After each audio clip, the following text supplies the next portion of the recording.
Alright guys, we're going to talk about the blower mods I did to the 47 snowblower. Had a chance to use it. We had a little bit of snow, probably 3 or 4 inches the other day, New Year's Eve. You can see the brown right there, that's actually gravel from the driveway. So the flapper mod's working really well. The ground wasn't frozen. I tried to feather the blower up just a little bit above it, but I didn't. So that sucks. But I got a broom. I'll broom it out in the spring. The speed of the impeller is improved drastically with that 36 tooth sprocket. The amount of air that's coming out of here is absolutely incredible. So that's awesome. And like I said, especially with the flapper mod on there now, you can see where the bolts are. There's a piece of rubber on there, and this one actually, I don't know if you'll be able to see it or not. You can kind of see it. It's torn. So I got to replace that piece of rubber already. Not sure what I hit, but could be that piece of metal that's wrapped around the shaft there. I noticed that yesterday. I got to cut that off when I was washing the blower off. So we'll cut that piece of metal off there and be ready for the next storm. Bearings worked really well. You know, no noise, no nothing. Everything's aligned properly. Everything worked out super well. I don't have any video of the blower in action, sadly, but I mean, there's tons of videos and people talking about these things out there, so you can kind of see where I had to drill to get that collar through the blower housing. I think if on the newer style blowers, because these side panels are one piece, they're not, or this is still one piece, but they're not stamped. You probably wouldn't have to drill this bigger hole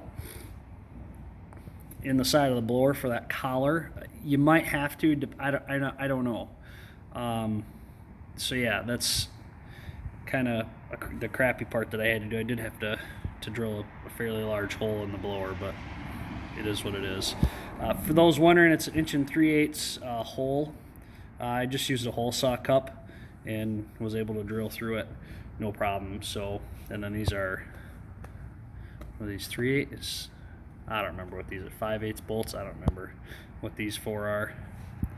So, drilled those. Same thing on the other side.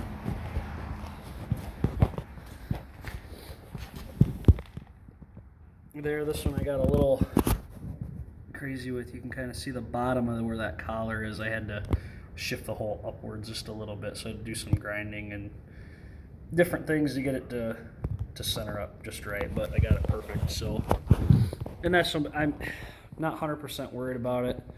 My plan is next year is to strip the blower of everything again, you know, the chute and everything, have it repainted, sandblasted and painted, because it's starting to rust here behind the impeller.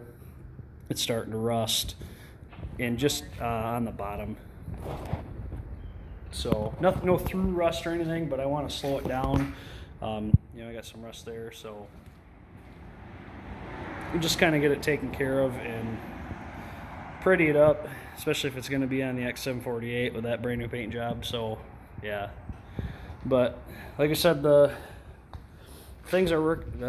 mods are working really well. What I am going to do next year also, after it's all repainted, I'm going to do the spout rotation mod to get it to spin, you know, more this way, I guess, you know, and more that way, because right now it just does like the 180.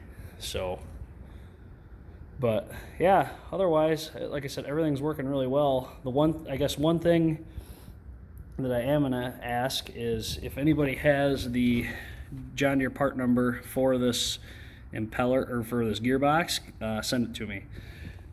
I've looked high and low on John Deere's website. There's this version. There's another one that's got kind of more of a cone shape that comes out here. And then I believe they got the newest version, which is like a flat front, and it's got a face on it that you can unbolt. I'll be honest, I've never changed the gear oil in this thing. I've owned it for a couple of years, and it's probably never been done before that. There's a plug here, I'm assuming for fill, but there's no drain plug on the bottom, nothing on the back, nowhere. And I'm assuming you have to take the side plate off, but you're going to need some type of a gasket, and I don't have the gasket, and I've looked high and low on John Deere's parts website, on the actual John Deere site. I can't find it. So if anybody has the part number on it, send it to me. I've tried cross-referencing all those numbers on it there, individually and together, and no such luck. So I think I found the parts number for it, but I don't think it's right, because it shows it flip-flopped. Oops, sorry, the glove in the way. It shows the gearbox flip-flopped, and that's the way the one with the more of a cone shape comes out, and that cone shape is like the earlier version than this one. So I got like version 2, so I need like the second version of the gearbox. So like I said, if anybody knows that gearbox part number, send it to me, because I would love to have it. But otherwise, guys, that's about all I have for the blower. If you have questions or need part numbers or anything for the bearings and different things like that, let me know, and I'll try and help you out with sourcing that kind of stuff. Most of the stuff you can get at local farm store or on Amazon. Amazon has the flange bearings for 2 packs, I think, for 20 some odd bucks, maybe 30 bucks, I think. Which is about what I paid for these. These came individually, so the bearings are sold separate than the actual bracket, so you can kind of build your own type of bearing, if that makes any sense. So yeah, but anyways, guys, like I said, thanks for watching. Appreciate it. See ya.